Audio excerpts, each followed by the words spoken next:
Nita gave you the introduction here and told you a bit about our history. As of July 1st, we'll have been in practice in this neighborhood for 32 years.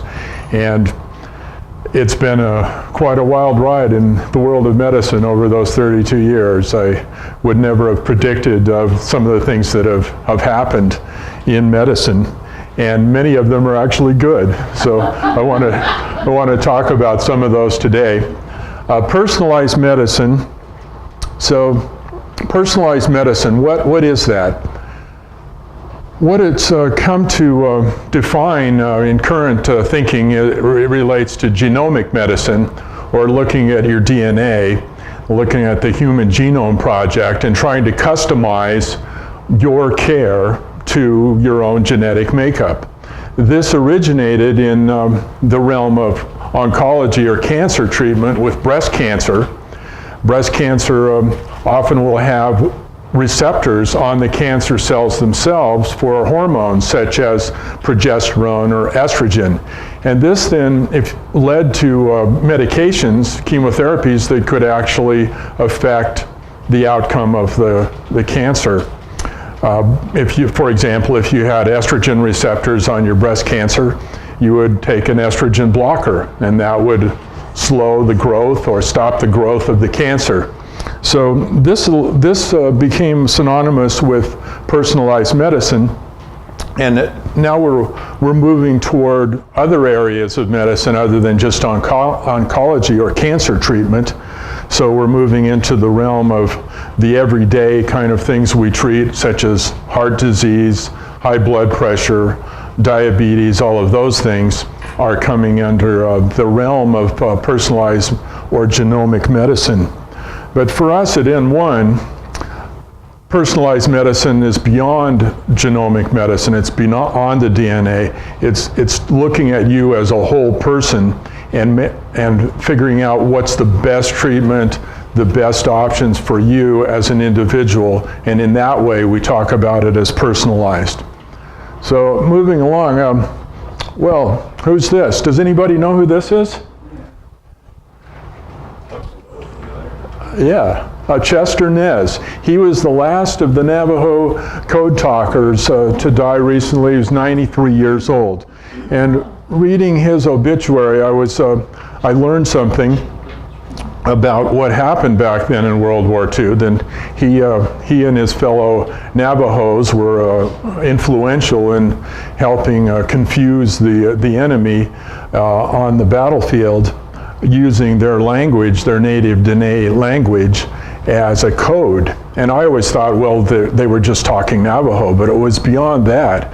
They had special words for different things in their language that would pertain to confusing the enemy. In fact, the Japanese captured a Navajo who was not a code talker and said, okay, look at this, listen to this.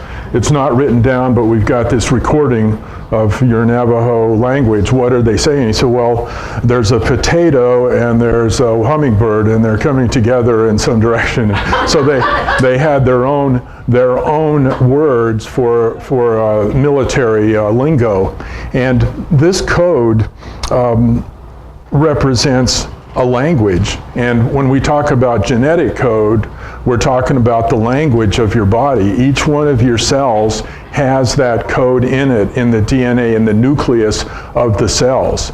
And so you could take any cell in your body and analyze the DNA and theoretically come up with a new copy of you. So that copy is unique, and that's the personalized part of this. You are unique unless you have a twin or you're a triplet or whatever. No one else has exactly the same DNA that you have. Those 20,000 genes in your body, you're the only person who has that mix. Now, when you look at medicine, that's pretty huge. That's a huge thing to think about, because when we look at, say, the treatment of blood pressure, well, we're going to start with one particular medicine. But will that medicine actually work the same way in each individual? Obviously not. So we'll get into that in a bit. But I thought it was fascinating to learn about this gentleman. So we're talking about personalized care, personalized medicine. To see you as a unique individual requires time. We can't go with the herd treatment of saying, okay, you're all alike, everybody's going to respond the same, take this pill, come back in 6 months, we'll see how you're doing. That's not going to work for the vast majority of people. No one is average, we're all different. And some of us are more different than others, you know, we're all so unique. So the National Institute of Health defines personalized medicine as relates to the genetic profile and then using that genetic profile to help make decisions regarding diagnosis, treatment, and prevention of disease. And then our personalized medicine goes beyond that into other realms beyond genetics. So with the Human Genome Project, you've got your 23 pairs of chromosomes, over 20,000 different genes, and that combination is unique to you as an individual. So it's still an ongoing process, and originally the thinking was, okay, we will one day be able to print out your genetic code for you as an individual, and then print out the diseases that you may have, and print out the treatments that might work and might not work, and that's it. Medicine will then be at a new era. But it hasn't really panned out that way because of the interplay of nature and nurture. Your environment has as much to do with how healthy you are and what diseases you come up with. It's at least as important as the genetics itself. In other words, your environment affects your genes. Your nurture, or what happens to you in your life, affects the nature or the genes that you arrived here with. So this represents the complexity of the problem with all of these different gene loci or gene areas that are affecting various traits or diseases. So this is some representation of the task at hand. Here's a list, alphabetical list, of diseases and disorders so far that we know have a genetic component. So you could see the task here is huge. It ranges everything from skin problems, depression, cancer, heart problems, colon diseases, cholesterol diseases. It goes on and on. So with the old paradigm here, we have a group of people. So your doctor then says, okay, you have high blood pressure. Let's try this medication. This is the standard of care. We're going to give you a pill. So we're going to just keep our fingers crossed that the drug doesn't harm you and it actually brings down your blood pressure. But by looking at the genetics involved, we could have clues that would allow us to go beyond trial and error, rather than just saying, okay, we're going to try this pill and see if it works, because it should work. We're going to look at the genetic components to determine if that medication would be likely to work and not be toxic for you. But you can see there's 4 possibilities here. The drug can work and be beneficial and not toxic, or it can be toxic and not beneficial. It can be toxic and beneficial, or toxic but not beneficial. Now, people will say, well, why, Dr. Morris, do you want to do this expensive testing in your office? And what value does that have? Isn't that just going to bankrupt the system? And my answer to that is the most expensive medication in the world is one that doesn't work and that actually harms the person that you're giving it to. So I think by avoiding that harm and assuring the beneficial aspect of it, we come to a better understanding of what can happen. So this goes further and talks about how we can select medications using genetics that will allow us to to be cost effective, essentially. We want to be able to keep the costs of medicine down and keep the costs of testing down. I like to think of this in terms of also the automotive industry. Now, we can all remember 30 years ago when seat belts were standard care, standard equipment in your car, but we didn't have airbags. Airbags were just coming into play. Airbags were considered an expensive luxury, an expensive option in your car. And now they're standard equipment. We like to think of this personalized medicine as at that point in medical care where it will eventually be standard equipment, and right now it's considered to be an option. Now, Angelina Jolie was in the news in the last year with her decision regarding the presence of the BRCA gene, BRCA gene, in her genetic profile, and in her family. She'd had several family members with breast cancer, and she went to her doctor and said, I want you to do this test. I want to know what my risks are. And she came through with a profile that showed she had a 90% risk of having breast cancer.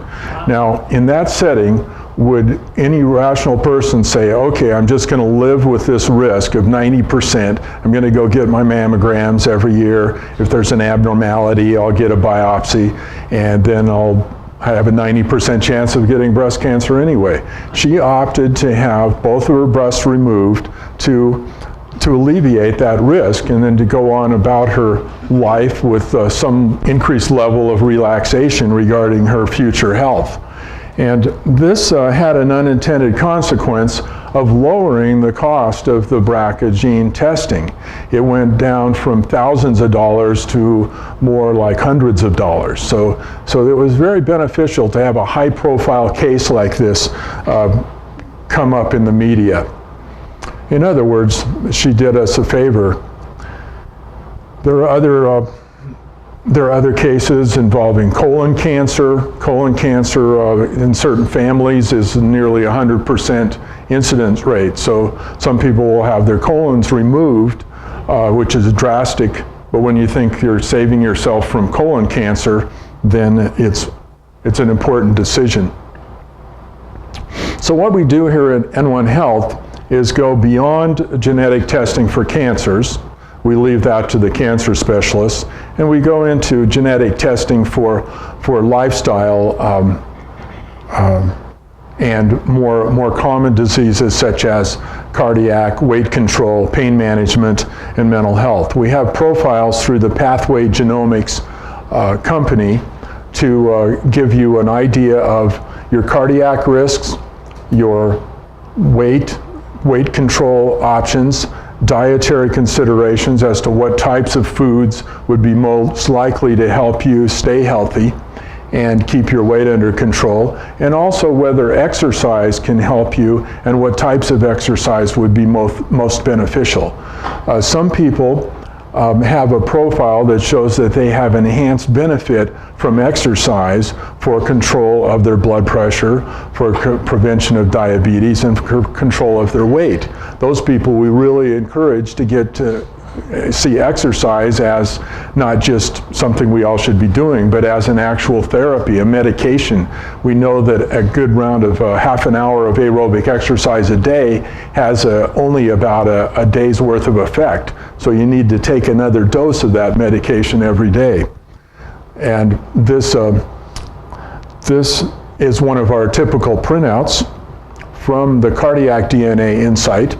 It shows that this individual has a typical risk of certain conditions related to their cholesterol, above average risk for high LDL cholesterol, only average risk of low HDL cholesterol, an average risk of atrial fibrillation, and a fast metabolizer of caffeine. That's kind of interesting. That means that if this person drinks coffee, that the effect is going to wear off rather quickly. People who are slow metabolizers, they say, well, have you ever noticed that if you drink coffee late in the day, you have trouble sleeping? Well, this is why. You're a slow metabolizer. The caffeine stays around in your system longer. then this person has above average risk of coronary disease and myocardial infarction, and an increased risk of muscle disease from statins. So you can see that someone who has increased risk of coronary disease is going to be worried about cholesterol and keeping it down. But if they have a risk of muscle disease from statin, like Lipitor, we have to take that into account also. Then, many of us have high blood pressure, so there's a panel related to high blood pressure that analyzes beta blockers and calcium blockers and ACE inhibitors to give us some idea of the relative benefits of those medications and your risk of side effects from them. Okay, here's a slide that depicts just one part of our genetic testing related to the ApoE genotype. There's 3 main loci in this gene profile, and there's 6 different genotypes. So what we can go through here is look at these individual groups and see what effect the different lifestyle habits can result, such as a low-fat diet versus a moderate fat diet, and the consumption of alcohol, and then particular drugs. Now, the ApoE2 genotype, these people are at least likely, they're at the lowest likelihood of developing heart disease. So these are the lucky ones. These are intermediate risk, and then these are the higher risk. I fall into this category right here, the ApoE3/4. 20% of the population shares that with me. I need to be on a low-fat diet to get that LDL really low. If I were just on a moderate fat diet, I'd lower my LDL a little, but I would raise my small dense LDL. That's the worst part of the LDL. So I'd actually be doing myself harm by just being on a moderate fat diet. So I had to give up a lot of things I liked, like ice cream and cheese and most red meats, and go more with plant-based sources for my fat in my diet. But I developed a taste for that stuff, you know. I really like tofu now and beans, and there's so many different varieties of beans. So it's been an adventure. So that's just an example of what we can do with genetics. So people will come to me and say, Doctor, it says here in my genetic profile that you've done that I have only a moderate risk of diabetes, but I'm diabetic. You know, what's going on here? Why didn't my genes tell me that? Well, that reflects the interplay between nature and nurture, genotype versus phenotype. Genotype is what you actually have in your genes, what your DNA shows. Phenotype is what you actually are and what you're actually experiencing with your life. In other words, what your life has given you through your experiences and your habits. So this example shows eye color, with the blue eyes being the phenotype, brown eyes being a phenotype. This is what you are. Your genotype, though, is a double recessive to get the blue eyes, or a double dominant for the brown eye, or a heterozygous for a brown eye also, since the brown eye is dominant. So this pertains to all the other factors that make us what we are. And these are applied, if you want to go further and just seeing in the popular press what this is all about, you should look at a book called The Sports Gene, because professional sports is big money business. And they've researched that very seriously to find out what genes make a good basketball player, what genes make a good football player. And it talks about the research in this book written in a popular, readable way. And we use some of the same genes they talk about in the book. For example, the FTO gene, which is called the obesity gene. And if you have a certain profile of that gene and you don't exercise, you're going to be overweight. You really need to exercise if you have that gene profile. On the other hand, there are people who you ask them to exercise, they gain weight. And wouldn't it be nice to know that before we put somebody through some kind of program and you have them come back in a few months and they've gained weight and their knees hurt and their hips hurt because we've been working them so hard. So there's a very individualized, personalized approach that we take here. So in other words, it is complicated. We have the genes and the environment, nature and nurture coming together to create the phenotype, or what you actually are. So that sounds fairly simple. The complicated part is that your phenotype goes back and affects your genes. The habits that we have actually affect gene expression, so that if we have a gene for increased risk of heart attack, say, and we were to quit smoking, lose weight, keep our blood pressure and cholesterol down, we actually affect the expression of that gene so that we may not have the heart attack. Likewise, someone who has the gene for diabetes may not have it. Someone who doesn't have the gene for diabetes and then gets diabetes could reverse it. It'd be easier to reverse it if you don't have the genetic profile putting you at risk for it. Say, okay, well, this is a lifestyle disease. I have diabetes not because it's in my genes, but because I have a sedentary desk job, I'm under high stress, I tend to follow a poor diet, all of those things cause the diabetes. And we can tell all of that with our genetic profile. So nature versus nurture, either way it's your parents' fault. So this is true. You're either going to inherit your genes from your parents, or you're going to pick up habits that your parents taught you, either of which may influence your health. And so they're both important. So here's the gene profile for our testing for diabetic risk. There are 26 genes related to risk of diabetes. So that just shows you some of the magnitude of the problem. All right, so segueing then from genomic medicine as personalized medicine into a more holistic approach to personalized medicine, we created this slide. Because all of these things require an individual approach for you.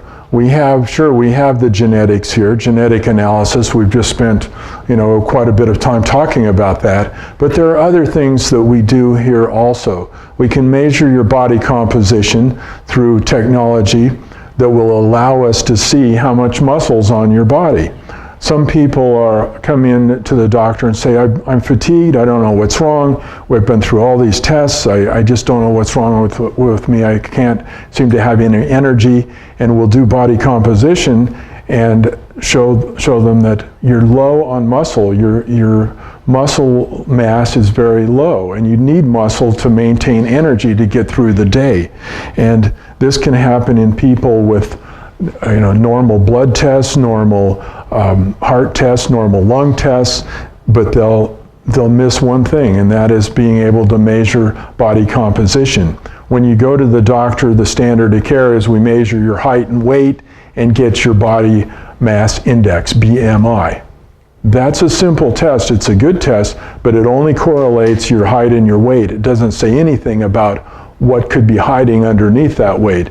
Is it just that muscle has been replaced by fat so that your weight's fine for your height, but there's too much fat, not enough muscle? So these are the kind of beneath the surface, more in-depth testings that need to be done in personalized medicine.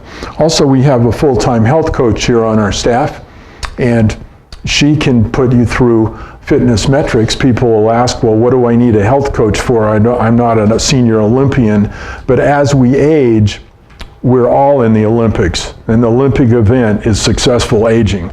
We're all trying to get a gold medal in successful aging, and that's why we need a coach. Taking a thorough physical exam, looking at your medical history, look at your family history, what your family members have been through, what your lifestyle's been like. Have you had problems with smoking or alcohol, other habits that might be affecting your health? And then we do advanced lab testing that looks at inflammatory markers, not just your standard cholesterol profile, but more precise cholesterol measurements, looking at things like the small dense LDL, the LPA, and we also do the glucose tolerance test, which has fallen in disuse over the decades because it requires time. It requires a couple hours that you're here in the office. We give you a dose of glucose and then check your blood sugar over time to see what response you have. We correlate that with a blood test of your insulin level, and then we can tell you if you have a insulin resistance problem or a tendency toward diabetes. So this slide summarizes the various tools we have. We spent some time talking about genetics and personalized medicine. Singulex is our contracted lab blood test company that gives us these advanced results. The body composition analyzer is a computerized device that sends a low level of electric current through your body, and then it can analyze the fat versus muscle in your system. We also measure carotid intimal medial thickness, or CIMT. And this is like a window to your vascular system because it measures in thousandths of a millimeter the thickness of the lining of the carotid artery that's out here on your neck. Now, if that lining is thickened, then it's considered to be more likely to have inflammation in it, and also more likely to develop cholesterol plaques that then could lead to blockages in your arteries. Now, if you have a disease here in an artery, you might well have one in your coronary arteries too, or in your arteries to your kidneys or your legs or your feet. So that's why I call this a window on your circulatory system. So that then could be monitored over time. We can do that year to year and see if there's a change as you age and if you're responding to therapy by shrinking the thickness of that lining and reducing the inflammation in your system. Also, we have the photo finder mole mapping analysis, and we all probably go to dermatologists once a year at least and get checked over and say, okay, what do my moles look like this year? And I don't care if it's the best dermatologist in the world, he's not going to remember you 1 year to the next as to what one mole looked like versus another. Well, we have a high resolution digital camera that's backed up with a computer that can take photographs, high resolution photographs of your skin and your moles, and then put those in a computer database that can be brought up next year and compared side by side, overlapping 1 year to the next to see if there's been a change in your moles. So this is a picture of our team that we have. This is obviously labor intensive. It requires a fairly large staff to do this type of practice, and it requires the technology, and it requires the time involved. So we have all of those things together, and most of these technologies that I've just described are not covered by Medicare or insurance companies. That's why your dermatologist doesn't have this technology. That's why your cardiologist doesn't have body composition technology.